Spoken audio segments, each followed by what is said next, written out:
Bienvenue dans la Guilde, le podcast qui booste vos compétences en Quality Engineering. Je suis Jean-François Frézy, expert en Quality Engineering et passionné par la transmission des savoirs.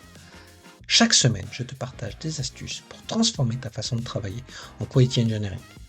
Installe-toi bien, on est parti pour un nouvel épisode rempli de conseils concrets. N'oublie pas de t'inscrire à ma newsletter pour recevoir du contenu exclusif et ne rien rater. Chaque semaine, je te livre des méthodes actionnables, des outils efficaces et des stratégies sur les meilleures pratiques du moment, avec des formats courts, pratiques et accessibles à tous. Alors abonne-toi maintenant pour ne rien rater. Bonjour et bienvenue dans ce second épisode de la Guilde sur comment créer une newsletter pour la QA, toujours avec l'excellent Yacine Sidki. Bonjour Yacine. Bonjour Jean-François. Dans cet épisode, on va essayer d'aider nos auditeurs à voir comment ils peuvent clarifier un positionnement, j'ai envie de dire, qui soit le plus unique possible dans leur newsletter. Alors, c'est pas facile quand on tape de QA, parce que souvent on va avoir des thèmes récurrents qui arrivent sur la stratégie, sur les tests en général, sur les types de tests, sur l'automatisation. Mais je pense qu'on a tous notre parcours, on a toute notre singularité, notre ton, qui peuvent aussi jouer là-dessus. Toi, comment t'as construit ton concept? Dans le premier épisode, tu dis que tu t'es lancé sans trop, sans trop y réfléchir, du moins sans trop te poser de questions. Mais du coup, tu as dû avoir des thèmes qui te tenaient à cœur et tu les as partagés. Une fois que tu as fait tes 3, 4, 5 premières newsletters sur des choses qui te tiennent à cœur, là, tu veux te dire, faut que tu tiennes le rythme.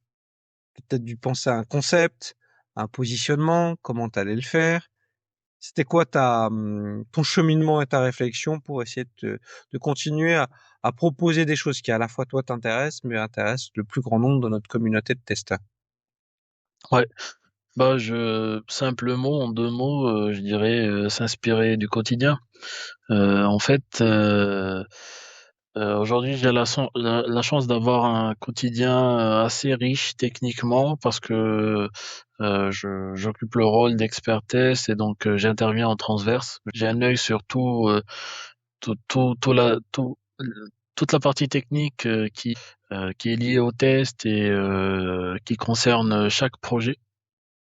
Et donc forcément, ça ne peut être qu'inspirant et puis ça me permet euh, d'identifier pas mal d'éléments à partager. Moi, à chaque fois quand je veux partager un article, quand j'ai écrit quand je veux écrire un article, je pense au lecteur et je me dis si j'étais à la place du lecteur, est-ce que j'aurais envie de lire cet article?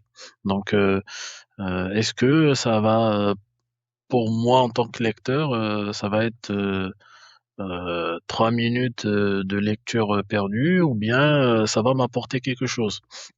Donc j'essaie toujours de partager du concret et des choses qui sont intéressantes.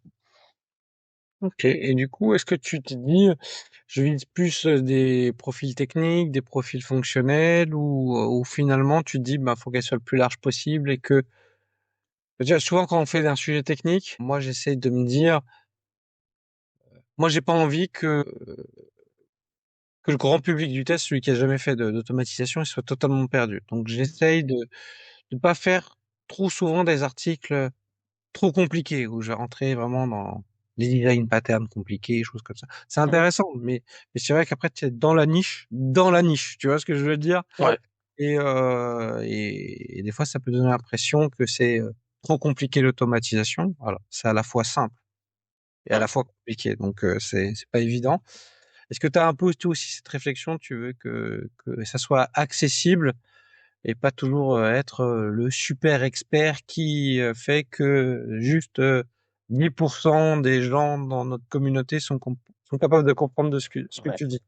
Ce qui peut être un positionnement. Moi, Ouais, ouais, je non. sais En, pas, hein. en fait, ça dépend beaucoup de l'article. Franchement, euh, y- j'ai pas forcément une stratégie fixe que je vais adopter pour tous les articles.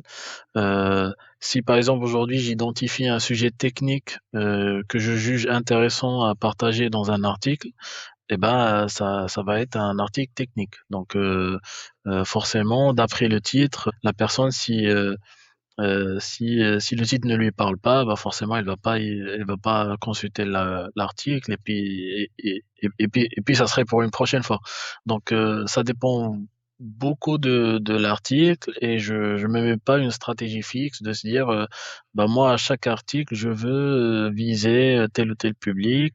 Euh, et donc je dois faire attention aux mots techniques que j'utilise. Il y aura des articles, par exemple, qui parleront du pur robot framework, et donc ça serait pas uniquement que pour les testeurs techniques, ça serait aussi ça serait plutôt pour des testeurs techniques qui sont à l'aise avec robot framework. Il y a d'autres articles qui seront qui sera plutôt dédié à tout le public test. Donc voilà, ça dépend beaucoup enfin de chaque article. Pardon. Mais je me doute que tu t'es posé aussi la même question quand tu as écrit ce livre sur Robo Framework. Moi, j'ai lu peut-être 25% du livre, donc je ne peux pas juger encore de tout le contenu. Mais quand on voit ton positionnement où tu pars sur Ride, tu as voulu qu'il soit le plus grand public possible pour que les gens là-dessus, tu vois, tu auras pu être un truc où tu dis, allez, on part sur VS Code et ça va être déjà sur des automaticiens plus confirmés parce qu'il faut maîtriser l'IDE, faut que tu vas, t'allais rentrer dans les choses plus techniques et plus un second livre, où tu rentres plus dans le sujet dessus. Mais je pense que c'est des questions. Peut-être que la newsletter et la façon dont tu as construit cette réflexion, t'as, allez, en partie facilité l'angle et la réflexion de comment tu allais construire ce livre et pour quel public cible du coup, parce Ouais, que ça c'est super important. oui, bien sûr. En fait, ça dépend beaucoup de c'est une notion de faisabilité en fait. Si par exemple j'ai un article où je peux faire l'effort d'éviter de parler de la partie technique tout en partageant ce que je voulais partager à la base, bah effectivement je vais faire attention à ce point-là.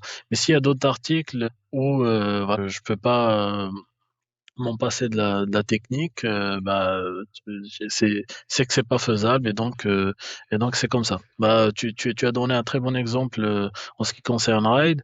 Ride, j'ai mené pendant un moment la réflexion de se dire est-ce que j'inclus Ride dans mon livre ou pas. Et puis je suis arrivé à la conclusion de se dire bah en incluant Ride, je vais quand même faire d'une pierre deux coups parce que dans Ride, on a à la fois l'onglet editor qui permet une écriture no-code des tests, mais on a aussi accès à la partie où on peut écrire du script en framework. Et donc, je me dis, bah, autant présenter les deux. C'est vrai que ceux qui vont écrire la syntaxe sur vos frameworks, ils vont plutôt partir sur du VS Code, etc. Mais ça serait toujours la même syntaxe qu'on écrit sur Ride. Donc derrière, ça serait toujours le même script. Et donc, ça serait dommage de ne pas présenter Ride. Moi je trouve là, il y a je trouve qu'il y a un vrai fil conducteur et une vraie réflexion là-dessus, donc chapeau parce que c'est pas facile. Autant le faire sur un article de 1500 mots, oui, je dirais que c'est à la portée du plus grand nombre. Autant le faire sur un bouquin de 350 ou 400 pages, pas toujours évident. On a la problématique du techos, c'est de rentrer vite dans les détails. Et on peut perdre vite les gens. Et c'est pas évident, mais parce qu'on a l'habitude d'aller dans les choses complexes très rapidement, parce que c'est la façon dont on a appris les choses. Mais on se rend pas compte qu'on a mis des années avant d'arriver à un niveau de complexité pour arriver à cette vitesse-là. Bon, on l'oublie un peu. Mm, c'est clair. Non, c'est super intéressant cet échange et c'est intéressant de voir en fait que finalement, tu mets pas trop de pression sur tes concepts. Tu vas surtout à ce que tu as envie de partager, comment tu veux le faire. Euh, et ça c'est bien. Et c'est cool. Du coup, dans le prochain épisode, on va rentrer un peu plus dans le contenu, dans comment tu fais pour engager ton audience, comment tu travailles un peu plus au quotidien sur Mm. ta fréquence, comment tu fais pour continuer. Le plus dur, c'est pas de se lancer, je trouve que c'est de maintenir le rythme. Dans une newsletter, il y a beaucoup, quand on voit les stats des newsletters, il y en a beaucoup qui se créent, mais il y en a peu qui restent longtemps dans le temps. C'est toujours un challenge. Donc, ça, ce sera intéressant de le partager dans le prochain épisode. Merci encore, Yacine. Merci à vous tous de nous écouter et on se retrouve au prochain épisode pour continuer à parler de newsletter. Merci Jean-François. Merci d'avoir écouté cet épisode. C'est grâce à toi que la guilde continue de grandir. Si tu as aimé, n'hésite pas à partager autour de toi et à laisser un avis 5 étoiles sur ta plateforme préférée. Je te donne rendez-vous au prochain épisode avec encore plus de conseils pour booster tes compétences.